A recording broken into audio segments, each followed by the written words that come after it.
पर इस्लाम यहाँ केसी त्यागी वो वीडियो भी उसका जिक्र कर रहे हैं कि प्रधानमंत्री वोट फॉर इंडिया की अपील करते थे और अब आपके नेता हिमंता बिस्वा शर्मा को ये याद आता है ये तो अंग्रेजों का दिया हुआ नाम है।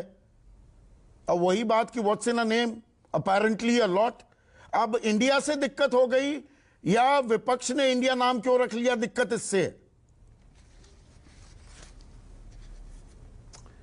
देखिए, इसका जिस दिशा में आप इस डिबेट को लेके जा रहे हैं और जिस दिशा में इस डिबेट को होना चाहिए, दोनों में फर्क है। और वो अंतर ये है, अब जैसे छोटी सी बात मैं कह सकता हूं, यहां पर किसी को आउट ऑफ कॉन्टेक्स्ट लगेगा, किसी को एक कॉन्टेक्स्ट में लगेगा।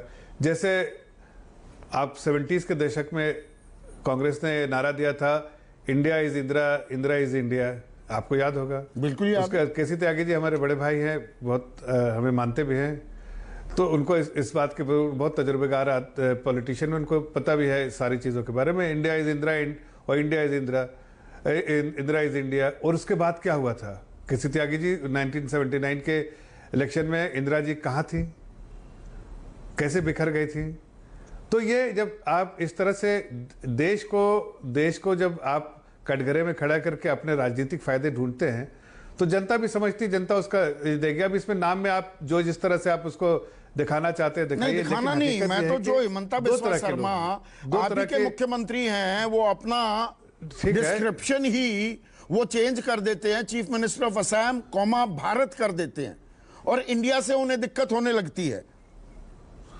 अरे भाई, वैसे तो बहुत सारे चीज चल रहे। देखिए, अभी मैंने कहीं पढ़ा कि इंडिया का जो फुल फॉर्म किसी ने लिखा, ये लिखा, मैं तो लिखा नहीं, लेकिन कहीं पढ़ा है, never disclose income made from all. अब ये ऐसा है कि अब पीएम साहब करप्ट कर रहे हैं, ऐसा किसी ने लिखा है कि I never disclose income made from all.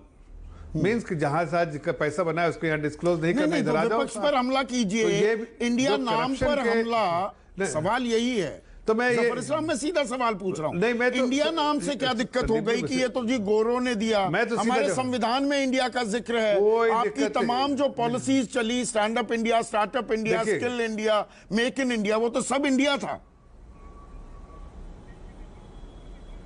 देखिए, वो सरकार है, सरकार के निजाम से कोई चीज जो आई है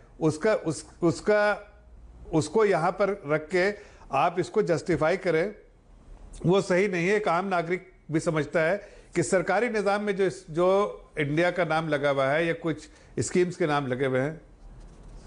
आपको आवाज आ रही है? आवाज आ रही है जफर? हेलो?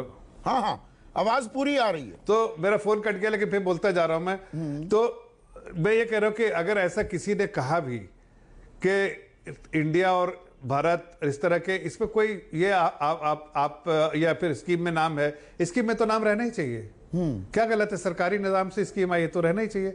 लेकिन क्या आप इस तरह से देश का नाम अपने लिए पार्टी के नाम के साथ जोड़ते हैं? क्या नहीं जोड़ते हैं? लेकिन आपने जोड़ा, आपको मुबारक हो। आप भी तो जोड़ते आए हैं। BJP for India, BJP for India, प्रधानमंत्री ने एनडीए की जो परिभाषा दी, एन फॉर न्यू इंडिया, सुनिए मेरी बात मींस एस्पिरेशन ऑफ पीपल। तो इंडिया का नाम तो आप भी इस्तेमाल कर रहे हैं। सुनिए, मैं ये कह रहा हूं कि मैं तो नहीं, ये नहीं इस्तेमाल कर रहे। वो आप जो कह रहे हैं कि स्टैंड अप इंडिया और अलग जो स्कीम्स है, ये सब स्कीम्स है, सरकार की स्कीम्स है। और सरकार की स्कीम में इंडिया का नाम होना कोई अचंभे वाली बात नहीं, या कोई गलत बात नहीं, या कुछ नहीं। लेकिन फिर भी मैं कह रहा हूं कि इन लोगों ने नाम रखा है इंडिया इसलिए कि अपनी जो काले करतूतों को छिपाने के लिए इन्होंने एक जो है मुखौटा पहनने की कोशिश की है। लेकिन जनता, देश की जनता इस मुखौटे को उठा देगी और उसके बाद इनको सही नतीजा जो मिलना चाहिए वो देगी इलेक्शन के समय पे। अब आपको एक मैंने मिसाल चेहरा लगा रहे हैं, आपने मुखौटे की बात की, गंभीर आरोप है। एक मिनट।